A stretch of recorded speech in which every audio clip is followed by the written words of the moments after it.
सुदामा जी ने बहुत बड़ा त्याग किया है। सुदामा कोई साधारण नहीं है, बहुत बड़े तपस्वी हैं। इन्होंने अपने मित्र को राजा बना दिया और स्वयं गरीब बन गए। जिस गुरुकुल में पढ़ते थे सांदीपनी ऋषि के आश्रम में, उसी गुरुकुल के बगल में एक मंदिर था भगवान का। वहां एक बूढ़ी दादी भिक्षा मांगती थी, वहीं बैठती थी, सुबह से शाम तक बैठी रहती थी। कोई कुछ लाके दे देता था तो बड़े प्रेम से उसी को लेके आती थी, कुटिया में बनाती थी, खाती थी, भोग लगाती थी।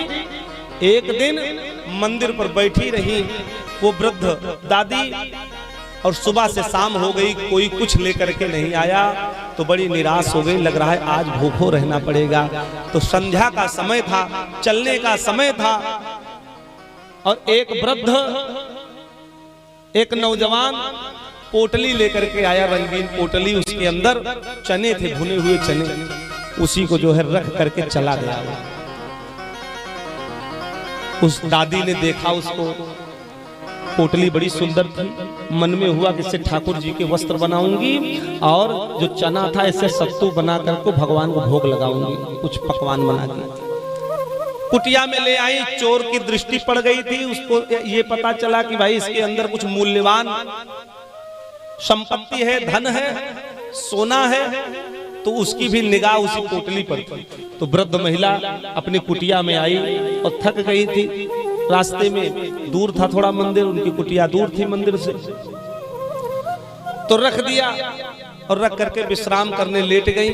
रात्रि में चोरों ने आक्रमण कर दिया, उसी पोटली के चक्कर में कुटिया में प्रवेश कर गए और वो पोटली जो है चुरा करके जैसे भागना चाहे तैसे आवाज हुई। उन वृद्ध दादी के नेत्र खुल गए और जैसे देखा कि चोर मेरी पोटली को चुरा करके भाग रहा है, तो अपनी चारपाई से उठी, आवाज लगाती हुई उसके पीछे पीछे दौड़ी। लेकिन अवस्था ज्यादा थी इसलिए ज्यादा दूर तक उसका पीछा न कर सकी। श्वास तेज चलने लगी और रुक गई।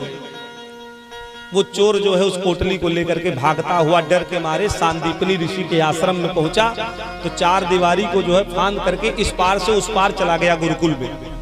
गुरुकुल में प्रवेश किया तो गुरुकुल में ब्रह्मचारियों ने उसको दौड़ाया तो पोटली जो है गुरुकुल में छूट गई और वो चोर अपना प्राण बचा के भाग गया।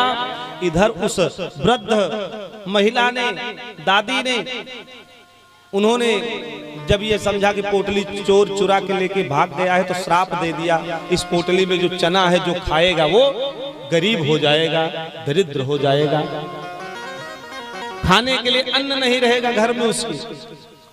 श्राप दे दिया उस चने को। सुबह जो है गुरु माता झाड़ू लगा रही थी तो पोटली मिली, खोला, देखा उसमें भुने हुए चने थे।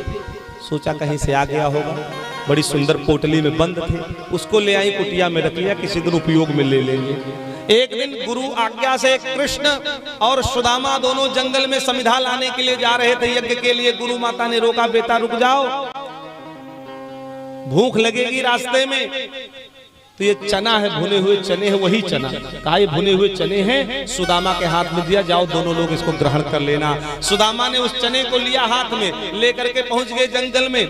कृष्ण वृक्ष पे चढ़े हैं, लकड़ियां तोड़ रहे हैं और सुदामा ने जब पोटली खोली तो सुदामा तपस्वी हैं, विद्वान हैं, साधना रत रहते हैं और अपनी तपस्या के बल से उन्होंने उस श्रापित चने को जान लिया है, चना श्रापित है, इसको श्राप लगा है कि जो इस चने को खाएगा वो गरीब हो जाएगा। इसीलिए सुदामा के नेत्र में अश्रु आ गया कि ये बलिदान तो मैं दूंगा, मैं अपने मित्र को गरीब नहीं करूंगा, भले ही मैं स्वयं गरीब हो जाऊं। इसलिए सुदामा चना खाने लगे। जब कृष्ण ने पूछा मित्र क्या खा रहे हो, मुझे भी भूख लगी है, मुझे भी खिलाओ। तो सुदामा ने कहा मित्र कुछ नहीं है, ठंडी के कारण, बारिश के कारण जो है दांत कटकटा रहे हैं और एक भी चना नहीं छोड़ा, सारा चना जो है सुदामा खा गए कि अगर एक भी चना मेरा मित्र खाएगा तो गरीब हो जाएगा।